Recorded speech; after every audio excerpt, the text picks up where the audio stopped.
소중한 나 무한 행복.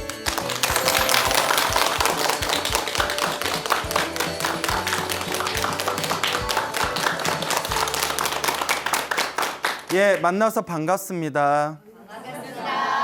광우 스님이라고 합니다. 제주도에서 굉장히 어느 불자님께서 굉장히 소중한 편지를 보내오셨어요. 그래서 너무 내용이 좋아서 여러분들에게 이 편지를 읽어드릴까 합니다. 한번 잘 경청해 보시기 바랍니다. 네. 안녕하세요, 광우 스님. 저는 소나무 광팬인 제주도에 사는 70이 넘은 할머니입니다. 제가 절가 2년이 된 것은 어린 시절에 6살 때였습니다. 아주 가까운 친척 할머니가 절을 지으셨는데 저의 할머니가 항상 그 절에 데려가셨습니다. 그때 배고팠던 시절이라 제가 절에 가면 어린아이가 절에 왔다며 친척 할머니가 부처님께 공양 올렸던 떡을 챙겨주셨습니다. 그때 그 떡이 얼마나 맛있던지요. 지금도 그 맛을 잊지 못해 밥보다 떡을 더 좋아합니다. 맛있는 떡 덕분에 절에 가는 것이 더욱 즐거웠습니다. 맛있는 떡을 주신 친척 할머니 말씀을 잘 들어야 한다는 생각에 할머님 말씀 따라서 관세음 보살과 온만이 밤매움을 중얼거리기 시작했지요. 특히 밤늦게 집에 들어올 때면 무서운 마음을 쫓기 위해서 온만이 밤매움을 열심히 불렀답니다. 이런 인연으로 결혼을 한 뒤에도 불심일 지닌 불자로 살아갔습니다. 좋은 남편을 만나 일남 3녀를 낳고 염불과 기도를 열심히 하여 큰 우여곡절 없이 평범하게 잘 살아왔습니다. 50년이 지난 지금도 그 절에 잘 다니며 한결같이 염불 기도하고 있습니다.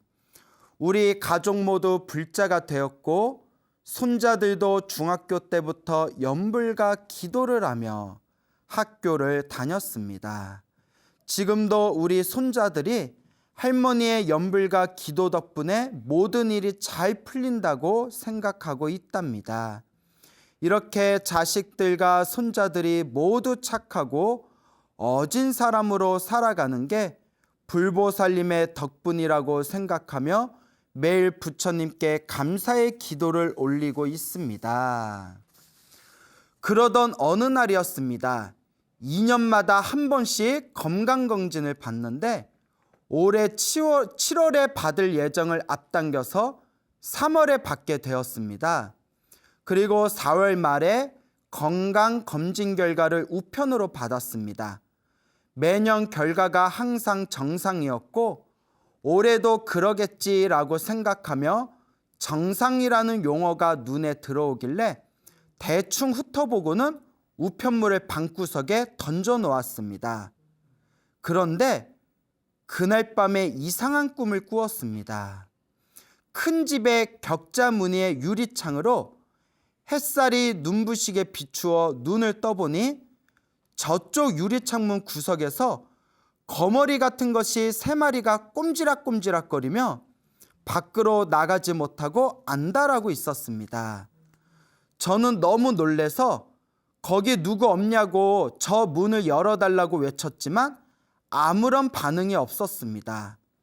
그때부터 제가 큰 소리로 대방광불 화엄경을 외치기 시작하였습니다. 그러자 창문이 조금씩 열려 창틈으로 거머리가 하나씩 나가는 것을 보며 옆에서 제가 큰 소리로 염불을 하자 깜짝 놀란 남편이 잠에서 깨서 저를 깨우는 순간 정신을 차려보니 모두 꿈이었습니다. 70평생 이런 꿈은 처음이라 너무 이상하게 생각되어 날이 밝자마자 어제 받은 건강검진서를 들고 병원으로 갔습니다. 의사 선생님이 큰 문제는 없고 다만 흉부에 이상 소견이 있으니 걱정되시면 엑스레이를 한번 더 찍어보라고 병원 한 곳을 소개해 주었습니다. 소개받은 병원에서 엑스레이를 찍은 결과 큰 병원에 가서 정밀 검사를 하라고 권유를 받았습니다. 큰 걱정은 안 했으나 가족들의 권유로 서울에 있는 큰 병원에 갔습니다. 병원 가는 길에 마음으로 하염없이 관세음보살과 온만이 반매음을 불렀습니다. 정밀 검사 결과 지금 당장은 위험하지 않지만 1, 2년만 늦었어도 악성이 되었을 거라 했습니다. 그러니까 원래 정상으로 판명이 났었는데 꿈을 꾸고 나서 너무 느낌이 이상해가지고 다시 병원에 찾아가서 흉부에 약간의 이상 소견이 있다는 얘기를 듣고 다시 큰 병원에 가서 이제 뭐 정밀 검사를 받은 뒤에 1, 2년이 늦었으면 어떻게 될 뻔했다? 악성이 되었을 뻔했다라는 얘기예요. 그리고 시술을 무사히 받고 지금은 약물 치료 중입니다. 의사 선생님 말씀을 듣고 얼마나 가슴을 쓸어내렸는지요. 부처님 은혜가 아니었다면 어찌 그런 꿈을 꾸고 재검을 받고 좋은 병원의 치료를 받을 수 있었겠나요? 또한 이번 일을 겪으며 그동안의 평범했던 일상이 얼마나 소중한지를 알게 되었습니다. 앞으로 저는 삶이 주는 소중한 선물들을 온전히 깨달으며 행복하게 살아가겠습니다. 오늘 이 편지를 쓰면서 그동안 제 삶 속에서 부처님의 가피를 매 순간 받았음을 알게 되었고 기억할 수 있어서 정말 좋았습니다. 부처님과의 인연에 다시금 감사하며 글을 마무리하겠습니다. 광우 스님 건강 조심하세요. 항상 좋은 말씀에 힘을 얻고 있습니다. 감사합니다. 자, 편지 내용이 참 좋죠? 예, 우리 제주도에서 보내주신 우리 70대신 우리 불자님의 아주 소중한 경험담이 담겨진 아주 그냥 감동 깊은 내용이었습니다. 그때 꿈을 꿨을 때 거머리 3마리가 이렇게 꿈틀꿈틀하고 밖으로 나가려고 했는데 그래서 아무리 꿈속에서 저 문을 열어줘라 해도 아무런 반응이 없으니까 뭘 외웠다고 했죠? 대방, 광불, 화엄경. 그래서 불교에서는 요 대방광불 화엄경이란 경전이 있어요. 그 대방광불 화엄경이 80권으로 되어 있어요. 80권본이라고요. 그래서 뭐 40권본이 있고 60권본이 있는데 가장 완성형이 80권본 화엄경 해서 일승원교 대방광불 화엄경이라고 부르거든요. 그래서 예전부터는 화엄경이 부처님 8만 대장경 중에서 최고의 경전이래요. 그래서 우리 대승불교의 3대 경전이라고 하면 보통 금강경, 법화경, 화엄경 이렇게 3가지를 저희가 꼽는데 그중에 이 8만 대장경이라는 이 어마어마한 경전에서 최고의 경전을 손꼽으라면 소나무에서도 자주 언급했던 묘법연화경, 법화경과 이 화엄경을 양대산맥이라고 불렀대요. 그리고 법화경보다는 화엄경의 양이 훨씬 많기 때문에 화엄경의 가르침이 훨씬 더 풍요롭고 훨씬 더 풍부하다라고 옛날 선지식들께서 말씀을 하셨는데 그래서 이 화엄경 80권본을 여러분들이 다 읽을 수 있어요, 없어요? 시간 내면 있어요. 시간을 안 내니까 못 읽는 거고 근데 일상생활하면서 그 80권본을 다 읽기가 쉽지가 않잖아요. 그래서 대방광불 화엄경을 계속 염송하는 것만으로도 우리가 화엄경의 가피를 받을 수 있다라는 그런 어떤 화엄경 신앙 사상이 있습니다. 근데 이 불자님께서 한 번도 당신이 살아오면서 항상 관세음보살과 온만이 반매음만 자주 연불 했었지 한 번도 살아생전에 대방광불 화엄경을 평상시에 외워본 적이 없으시대요. 근데 희한하게 꿈속에서 자기도 모르게 대방광불 화엄경, 대방광불 화엄경, 대방광불 화엄경 하고 연불이 나왔대요. 그리고 대방광불 화엄경 외치니까 문이 열리면서 그 거머리 3마리가 한 마리 한 마리 빠져나가는 것을 보다가 옆에서 잠꼬대로 막 대방광불 화엄경, 대방광불 화엄경 하니까 자고 있던 남편이 깜짝 놀라가지고 깨웠겠죠. 그래서 정신이 딱 차려봤더니 한바탕 꿈이었던 거예요. 근데 이제 느낌이 너무 이상한 거예요. 느낌이 너무 이상해서 혹시나 하고 그 병원에 가서 그 편지에 나온 대로 뭐 전체적으로 문제가 없는데 흉부에 좀 이상이 있는 것 같습니다 해서 이제 엑스레이 다시 찍어보고 엑스레이 찍었던 병원에서 큰 병원 가서 정밀검사 좀 받아보세요. 여차여차해서 서울에 있는 큰 병원에서 정밀검사를 받았더니 1년, 2년만 더 지났으면 뭐가 될 뻔했다? 악성이 될 뻔했다. 그래서 지금은 치료가 잘 되셨대요. 그래서 보살님께서 지금까지 자식들도 일이 잘 풀리고 손주들이 일이 잘 풀리고 당신의 삶이 평범하지만 편안하게 살 수 있었던 것도 부처님께 기도한 가피였던 것 같고 이번에 그런 꿈을 꿔가지고 병원에서 이와 같이 1, 2년이 지났으면 악성이 될 수 있는 이 병의 뿌리를 빨리 발견해서 치료가 잘 된 것도 부처님의 가피였던 것 같다라고 너무나 고마워하시더라고요. 그래서 제가 항상 여러분들께 말씀드리죠. 우리가 꾸준히 기도하고 수행하고 기도하고 부처님의 가피를 믿고 의지한다면 당장에는 효과가 있는 듯 없는 듯 평범하게 살아가는 것 같지만 알게 모르게 은은하게 나를 도와준다는 거예요. 알게 모르게 나를 어떻게 도와준다? 은은하게 도와준다. 그 알게 모르게 그림자와 같이 이 그림자 보이세요? 네. 그림자가 두 개네. 예? 왜 이러지? 그림자. 내가 다닐 때마다 해가 뜨면 그림자가 항상 보이잖아요. 네. 부처님의 가피가 태양과 같다는 거예요. 부처님은 태양과 같아서 우리가 태양과 같은 부처님을 바라보고 있으면 항상 내 몸에 뭐가 생긴다는 거예요? 그림자가 생긴다는 거예요. 이 그림자와 같이 항상 나를 따라다니면서 가피를 내려주신다는 거예요. 보인 듯 보이지 않듯 그림자와 같이 항상 나를 따라다니면서 가피를 주시는 이 불보살의 힘을 명훈가피라고 부르는 거예요. 무슨 가피? 명훈가피. 그림자명, 그림자처럼 은은하게 나를 도와주시는 힘. 이게 바로 명훈가피입니다. 그래서 제 주변에 있는 수많은 기도를 열심히 하는 불자님들께서도 이 기도를 많이 하시면서 이런 명훈가피를 받으신 분들이 너무나 많으세요.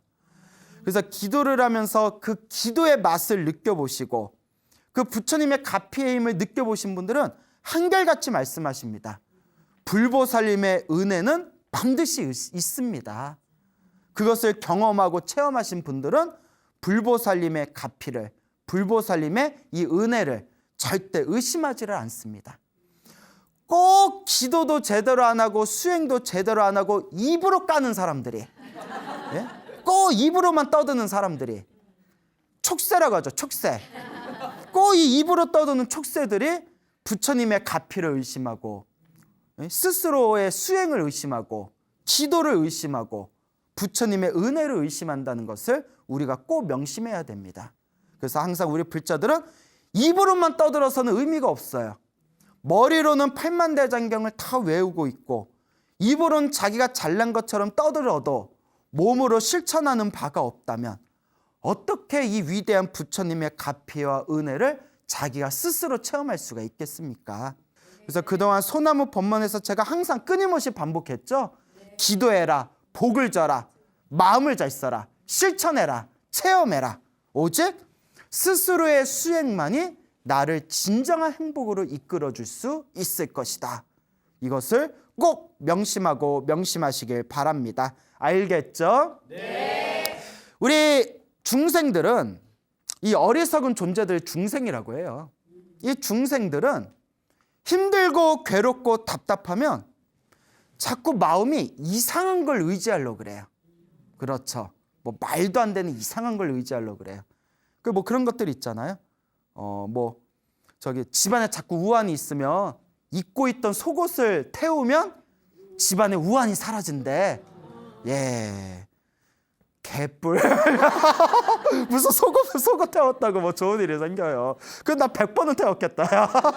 예. 그냥 마음이 위안을 뭐 얻으려는 방법일 수는 있지만 그런 걸로는 안 되고요. 또 예전에도 소나무에서 얘기했지만 항상 가위에 눌리던 분이 있었어요.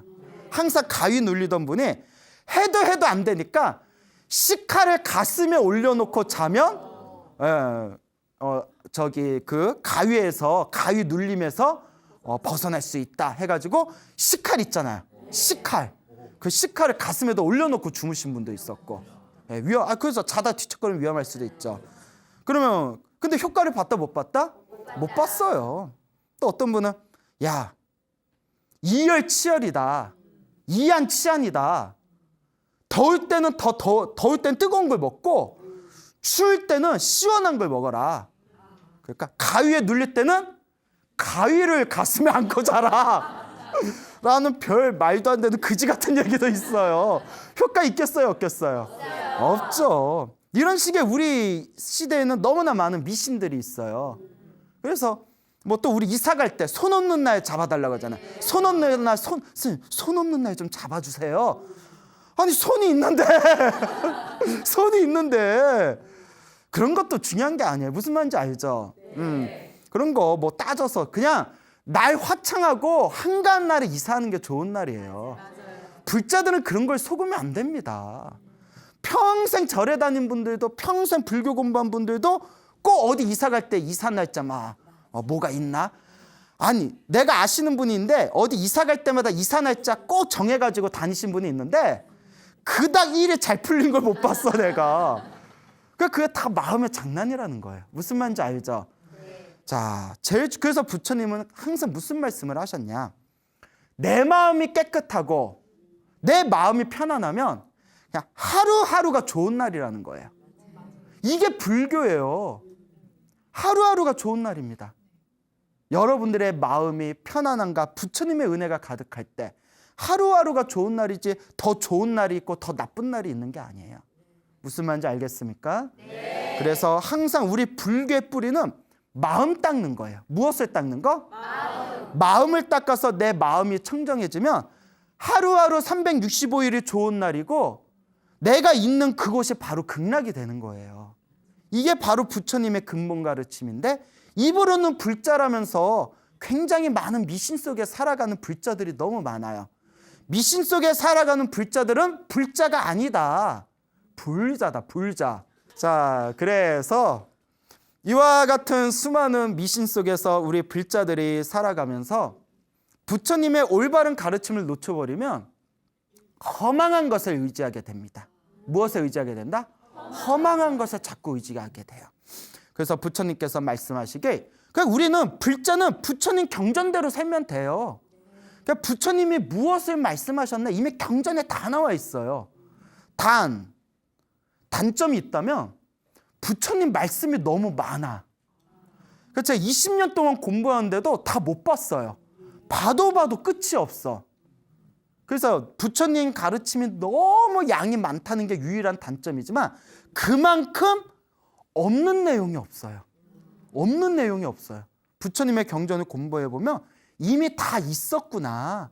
이미 부처님이 알고 다 말씀하셨구나라는 걸 깜짝깜짝 놀랄 때가 있습니다.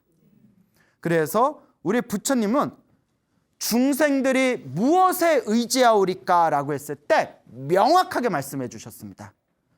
부처님께 의지하고 가르침에 의지하고 스님들의 청정한 모임인 승가에 의지해라. 그래서 불, 법, 승 삼보에 의지하라 했습니다. 무엇에 의지해라? 삼보에 의지해라. 불법, 승 세 가지 법에 삼보에 의지해라. 그래서 제가 소나무에서도 항상 불자들한테 삼귀를 매일 생활해라 라는 말씀을 드립니다. 삼귀, 거룩한 부처님께 귀의합니다. 거룩한 가르침에 귀의합니다. 거룩한 스님들께 귀의합니다. 이 세 가지 부처님과 가르침과 이 스님들께 귀의하겠다는 이 거룩한 마음이 바로 중생이 의지해야 할 가장 중요한 의지처이다라고 말씀을 하셨습니다. 그리고 불법승 삼보를 의지하면서 우리가 항상 우리의 지도와 나침반과 지침으로 삼아야 되는 것이 바로 부처님이 우리들에게 가르쳐 주셨던 가르침, 말씀입니다. 이 부처님 말씀대로만 여러분들이 수행하신다면 여러분들의 인생에 원하는 모든 행복과 은혜와 값이라는 것을 몸소 체험하시게 될 겁니다. 근데 우리 불자들을 가만히 보면 제대로 공부하지 않은 수많은 불자들이 진정한 부처님의 말씀을 공부하기보다는 일시적으로 자신들의 욕망을 충족시키는 허망한 것들에 의지하는 경우가 많아요. 사실 부처님은 그런 걸 말씀하신 적이 없으셨는데 중생들이 스스로 부처님이 말씀하신 적이 없는 내용들을 가지고 이것이 마치 부처님의 법인 마냥 그 허망한 것들을 의지하는 경우가 많습니다. 그 대표적인 게 뭐 이상한 민간 어떤 신앙들 있잖아요. 뭐 속옷을 태우고 뭐 손발톱을 모아가지고 몇 월 며칠 날 태우면 좋다 이러고, 그리고 막 부적 같은 거 의지하는 것도, 불교는 부적이란 게 없어요. 최고의 부적이 뭐냐? 부처님 경전이 최고의 부적이에요. 그래서 제가 항상 하는 얘기 있잖아요. 부적이 정말 효과 있으면 등짝에 문신을 해라. 뭐하러 종이 쪼가리 가지고 다녀요. 등짝에다가 시원하게 그냥 박아버리면 내 몸 자체가 문신이 되는 건데, 또 그거는 싫대. 그러니까 이런 것들 다 허망한 거거든요. 저는 또 동지 때 팥죽 먹는 것도 저는 반대하는 입장이에요. 왜냐? 내 팥죽을 싫어해요. 나 호박죽을 끓이면 내가 호박죽 달달하잖아. 하여튼 제 말에 너무 신경 쓰지 마세요. 예, 부처님 말씀에 의지하시기 바랍니다. 자, 이와 같은 이제 수많은 우리 앞에 펼쳐진 부처님 법이라고 느껴지던 수많은 많은 것들이 사실은 부처님 가르침과 관계없이 민간 신앙으로 내려온 것들이 많아요.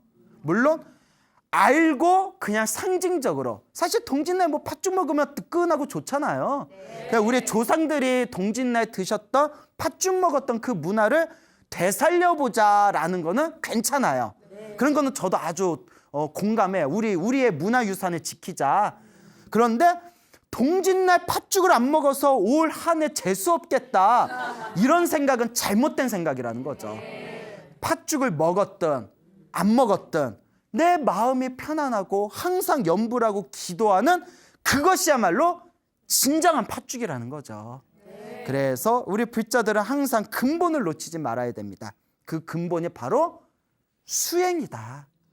하루하루 수행하는 삶이 내 인생을 행복으로 만들 수 있는 최고의 삶이다라는 것을 꼭 명심하시길 바랍니다. 알겠죠? 네. 자, 부처님 당시에 악기다따라는 큰 어떤 제사장이 있었어요. 악기다따. 이름이 악기다따. 악기를 잘 다뤘나 봐. 이 악기다따라는 제사장이 있었는데, 이 악기다따가 모시던 왕이 죽고 왕의 아들이 왕자가 이제 새 왕이 되면서 이 악기다따를 국사로 모십니다. 나라의 스승으로. 왕사라고 하죠. 왕의 스승으로. 그래서 악기다따 스승님, 저와 같은 자리에 앉으시죠 하고 자리에 앉을 때마다 왕하고 똑같은 의자에 앉았대요. 엄청난 최고의 영예죠. 근데 악기다따가 시간이 점점 지나면서 이런 생각이 듭니다. 내가 왕보다 아랫사람인데 왕과 같은 자리에 앉는다는 것은 옳지 못하다. 그리고 나는 나이가 들었고 왕께서는 아직 젊은데 젊은 왕도 젊은 사람들하고 어울려야 기분이 좋지, 나같이 나이 든 사람하고 같이 있으면 왕도 지루할 거다. 그러니 내가 어서 이 자리를 비켜주자. 이거 악기다따가 지혜로운 사람이에요. 그럼 권력 같은 데에 빠져버리면, 왕과 동급으로 취급받을 수 있는 그런 권력 같은 데에 빠져버리면 사람이 그 권력욕을 쉽게 놓아버리지 못하잖아요. 근데 악기다따는 이거는 지금 옳은 게 아니다, 내가 빨리 비켜주자 해가지고 왕에게 부탁을 합니다. 왕이시여, 왕께서도 이제 새로운 정치를 펼치시려면 젊은 사람들과 젊은 대신들과 대화를 나누셔야 됩니다. 저는 이제 나이가 들었으니 은퇴하고자 합니다. 제가 은퇴하면 꿈이 있었습니다. 그거는 종교인이 되어서, 출가자가 되어서 오로지 이 도를 닦고 싶다라는 그런 은퇴 후에 제 계획이 있었습니다. 제가 머리 깎고 출가할 수 있도록 저의 은퇴를 허락해 주시옵소서. 그 왕이 이제 막 아쉬워하면서 아유 나 왕의 스승이요. 그대가 멀리 떠난다는데 너무 안타깝소. 하지만 그대의 아름다운 노후를 위해서 그대의 청을 들어주겠어. 그래서 이제 아끼다따가 이제 출가하기 전에 일주일 동안 그 도시를 방방곳곳을 다니면서 북을 치면서 자 누구든지 재물이 필요한 사람은 이리로 오시오 해가지고 수많은 가난한 사람들한테 평생 모았던 재산을 다 나눠줬대요. 지혜도 있고 덕도 있는 사람이에요. 그렇죠. 지혜가 있는 거는 내가 이렇게 권력의 자리에 있어서는 안 된다. 왕을 위해서 내가 비켜주자. 얼마나 지혜로워요. 그리고 또 출가하기 전에 일주일 동안 자기가 가지고 있는 모든 재산을 가난한 사람들에게 다 나눠줬어요. 그 얼마나 인덕이 있어요. 그 기본적으로 훌륭한 사람이에요. 그 왕의 스승에 될 만한 사람이었던 것 같아요. 일주일 동안 수많은 사람들에게 재산을 다 나눠주고 난 뒤에 이제 머리를 깎고 출가합니다. 근데 여기서 이제 머리 깎고 출가했다는 게 불교 스님으로 출가했다는 게 아니에요. 다른 종교에, 불교 말고 다른 종교의 출가자가 됩니다. 그래서 우리는 인도 불교에서는 불교 외에 다른 종교를 외도라고 해요. 뭐라고 한다? 외도. 바깥 외자. 우리 도가 아니라 어느 도다? 바깥의 도다.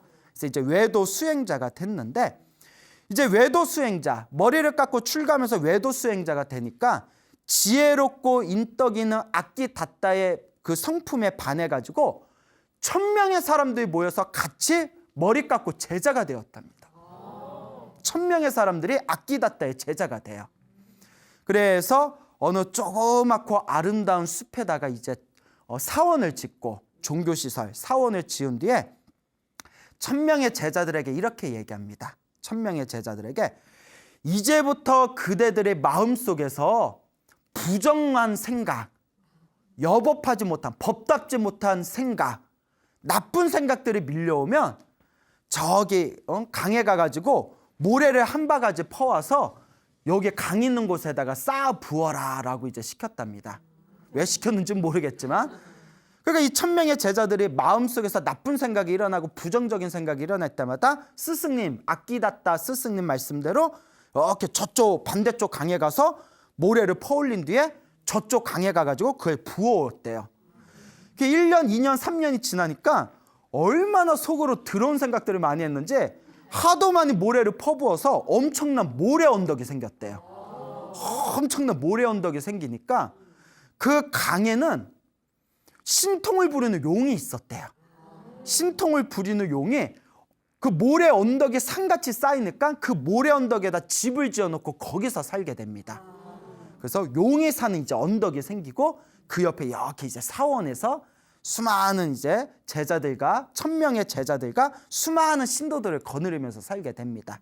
그래서 아끼다따는 세속의 지혜가 뛰어나고 사람들을 아우를 수 있을 만한 인덕이 있었지만 사실 깨달음은 얻지 못했어요. 그러니까 신도들이 찾아와서 아끼다따 스승님이시여 우리에게 진리를 가르쳐 주십시오 할 때마다 가르쳐 줄 게 없으니까 항상 뭐라고 가르쳤냐면 숲과 나무와 공원 등지에 의지해라 라고 가르쳤대요. 무슨 말인지 알겠죠? 예, 그래서 뭐 산과 숲과 공원, 나무 등지에 의지해라. 우리 치면 약간 민간 신앙 있잖아요. 예, 그래서 숲에 의지하고 나무에 의지하고 산에 의지하면서 살아라. 그 제자들한테 이렇게 그렇게 가르치는 거예요. 그렇게 이제 오랜 시간이 지난 뒤에 세상에 부처님이 출현하시고 석가모니 부처님께서 널리 중생들의 법을 설하고 계셨을 때였어요. 석가모니 부처님께서 하루는 새벽에 일찍 일어나서 오늘 내가 어떤 중생을 제도할까? 오늘 나와 인연이 있는 중생이 누구인가 하고 천함통의 지혜의 힘으로 당신께서 오늘 제도해야 할 중생들을 뚜뚜뚜뚜뚜뚜 하고 레이더로 다 이렇게 살펴보듯이 중생들을 딱 살펴보다가 그때 아끼다따가 걸리는 거예요. 아끼다따가 부처님의 지혜 레이더에 딱 걸려버렸어요. 그때 부처님께서 오늘 내가 아끼다따와 인연이 있구나. 오늘 마땅히 아끼다따를 내가 제도해야 되겠다. 그리고 부처님께서 신통제일 목련존자를 부릅니다. 이 목련존자를 이제 저기 빨리언어는 목갈라나라고 하거든요. 목갈라나 혹은 한문으로 목건련, 줄여서 목련이라고 부르는데요. 이제 목갈라나, 목건련, 목련 다 같은 스님이에요. 이 목갈라나 스님한테, 신통제일 목갈라나 스님한테 저기 도시의 옆에 있는 아름다운 숲에 가면 악기다따와 1000명의 제자들과 수많은 신도들이 있을 거다. 오늘 그를 마땅히 제도하고자 하니 네가 그곳에 가봐라. 그때 목갈라나 스님이 부처님, 그들을 제도하기 위해서는 그들은 너무나 고집이 세고 너무나 자기들의 가르침에 집착하기 있기 때문에 그들을 제도하려면 마땅히 부처님이 함께 가주셔야 됩니다. 저의 힘만으로는 부족할 것 같습니다. 하니까 부처님께서 네가 먼저 가 있으면 내가 뒤따라 가겠다. 그러니까 우리식으로 말하면 네가 밑밥 깔아 놔라. 네가 밑밥 깔아 놓으면 내가 가서 숟가락 얹겠다. 뭐 이렇게 해석해도 될까요? 죄송합니다. 자, 그래서 부처님께서 이제 목갈라나 스님을 보내는데 목갈라나 스님이 이제 신통력으로 뿅 하고 날아가서 그들이 있는 사원에 딱 도착했는데 내가 지금 한마디 던지면 요 고집센 악기다따의 1000명의 제자들이 우르르 와가지고 행패를 부릴 것이다. 그러니까 내가 꾀를 내야 되겠다 해가지고 신통력으로 일부러 하늘에서 폭우가 내리겠대요. 꽝꽝꽝꽝 폭우가 내리니까 사원에 밖에 있던 1000명의 제자들이 다 어떡하겠어요? 다 집 안으로 들어가죠. 자기 방으로 다 들어가 버리니까 사원이 텅 하고 비어버린 거예요. 그때를 노려가지고 악기다따 앞에, 방 앞에서 악기다따여, 악기다따여, 나 좀 봅시다. 그 악기다따가 방에서 깜짝 놀란 거예요. 누가 감히 내 이름을 함부로 이렇게 부른단 말인가? 도대체 누가 내 이름을 이렇게 마음대로 함부로 내 이름을 부를 수 있단 말인가? 하고 딱 봤더니 이제 웬 스님, 목갈라나죠? 스님이 가만히 이렇게 비 맞고 계시는 거예요. 스님이 나를 불렀어. 예, 내가 그대를 불렀어. 그래, 왜 불렀어? 하니까 제가 지나가는 길에 잘 곳이 없는데 방 하나만 빌려주시면 하룻밤 자고자 합니다. 그러니까 악기다따가 여기는 더 이상 방이 없으니 그냥 다른 곳으로 가보시오. 당신에게 줄 방이 없습니다. 아, 그러지 말고 같은 출가 수행자끼리 너무 그러지 말고 방 하나만 주시오. 악기다따가 방이 없다고 그러니까 저쪽을 보면서 저게 큰 모래 언덕이 있는데 저 모래 언덕 안에 또 굴이 있던데, 동굴이 있던데 저 모래 언덕에서 쉬어도 되겠습니까? 하니까 악기다따가 깜짝 놀라면서 목갈라나 스님한테 저 스님, 저기는 용이 살고 있습니다. 신통을 부리는 용이 살고 있는데 저기서 잠을 잤다가 큰 낭패를 당할 수 있습니다. 그런 생각하지 말고 그냥 가시오. 이제 목갈라나 스님이 이미 계산이 다 잡혀 있는 거예요.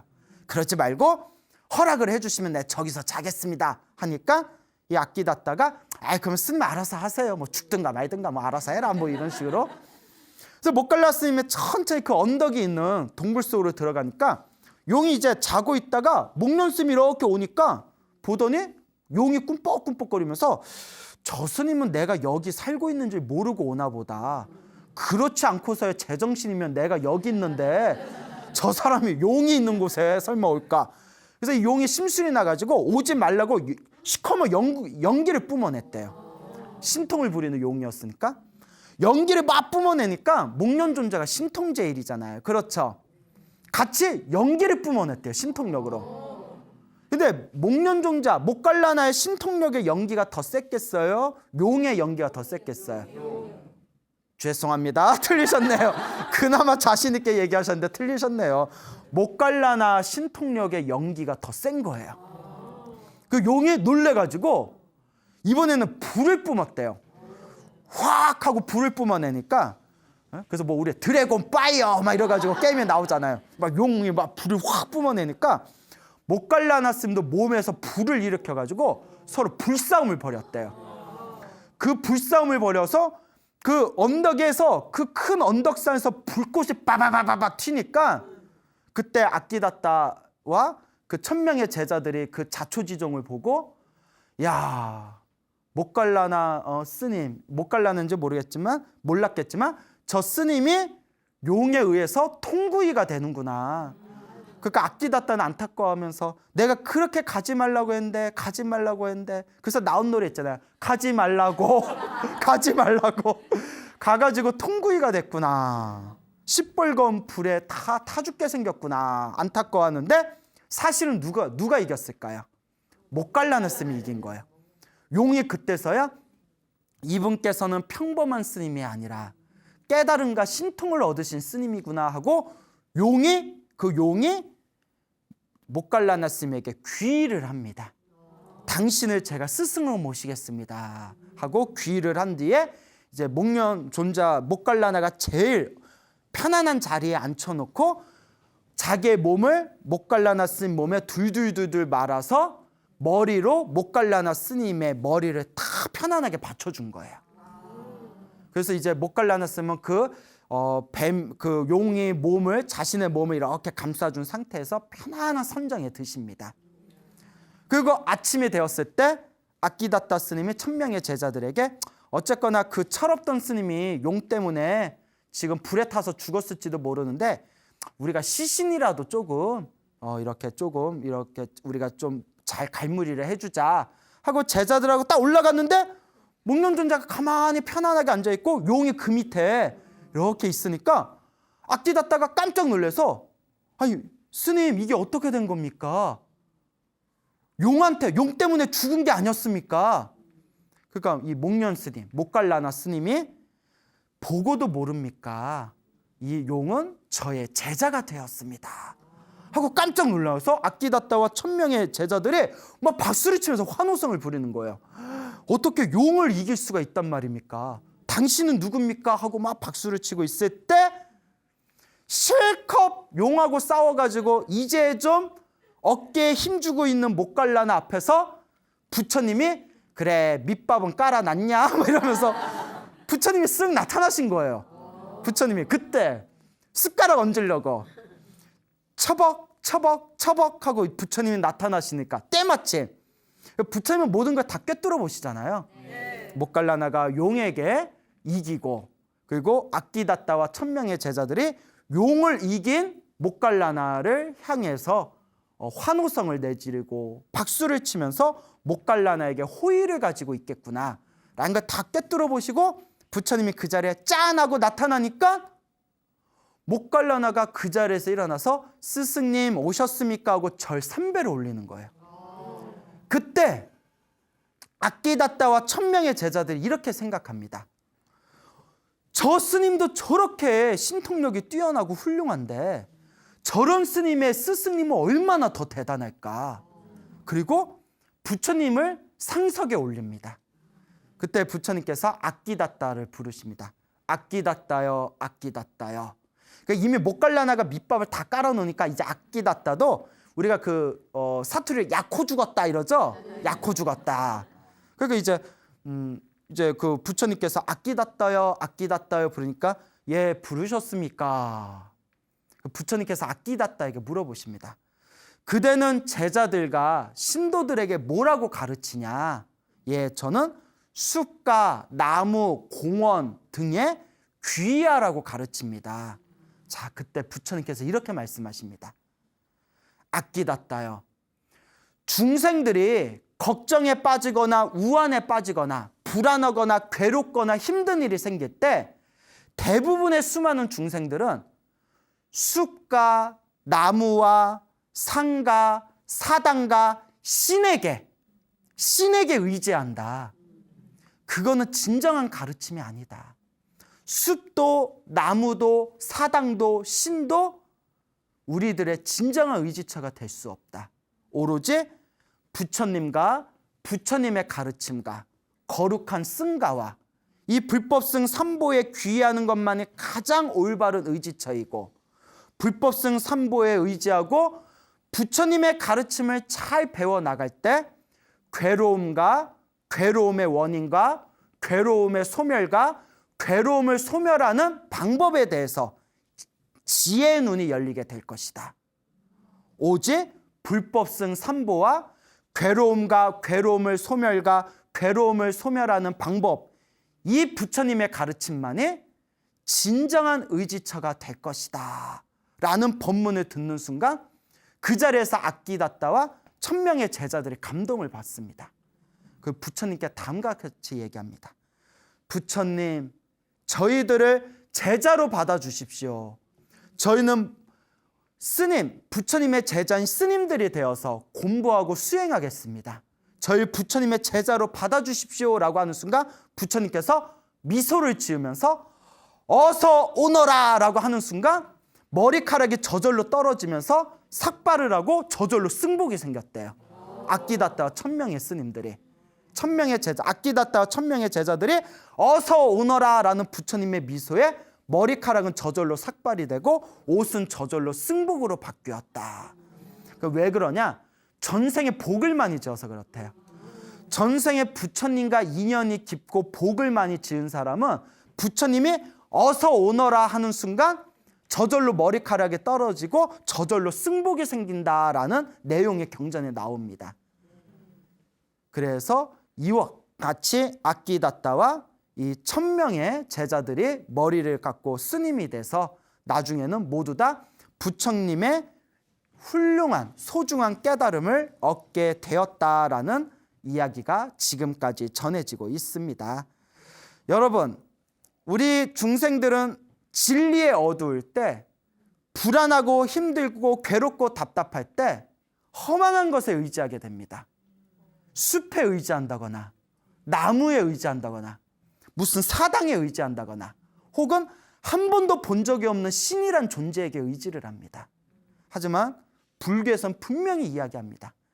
내 운명을 만들어낸 것도 내 업이었고 이 운명이라는 이 업을 바꿀 수 있는 것도 결국 누구의 몫이다? 숲도 아니고 나무도 아니고 사당도 아니고 신도 아닙니다. 오직 나의 수행만이 나의 업과 나의 운명을 바꿀 수 있고 오직 나의 수행만이 진정한 행복과 깨달음의 길로 갈 수 있다라고 부처님께서 누누이 말씀하셨습니다. 그러니 진정한 행복을 원하시는 불자 여러분들이라면 부디 내 마음밖에 허망한 것에 의지하지 마십시오. 그거는 다 내 마음이 만든 꿈과 같고 환상과 같고 물거품과 같은 것들일 뿐입니다. 진실은 오직 우리 마음 안에 있습니다. 내 마음을 닦고 수행하고 맑고 깨끗하게 하는 것만이 우리가 영원한 행복을 얻을 수 있는 유일한 진실한 방법이라는 것을 꼭 명심하시길 바랍니다. 알겠죠? 네. 여러분, 행복해지고 싶습니까? 네. 행복한 삶을 창조하고 싶습니까? 네. 복을 지으십시오. 선업을 지으십시오. 공덕을 쌓으십시오. 복과 선업과 공덕의 힘이 여러분들을 진정한 행복의 길로 이끌어 줄 것입니다. 여기서 마치겠습니다. 소중한 나 무한 행복.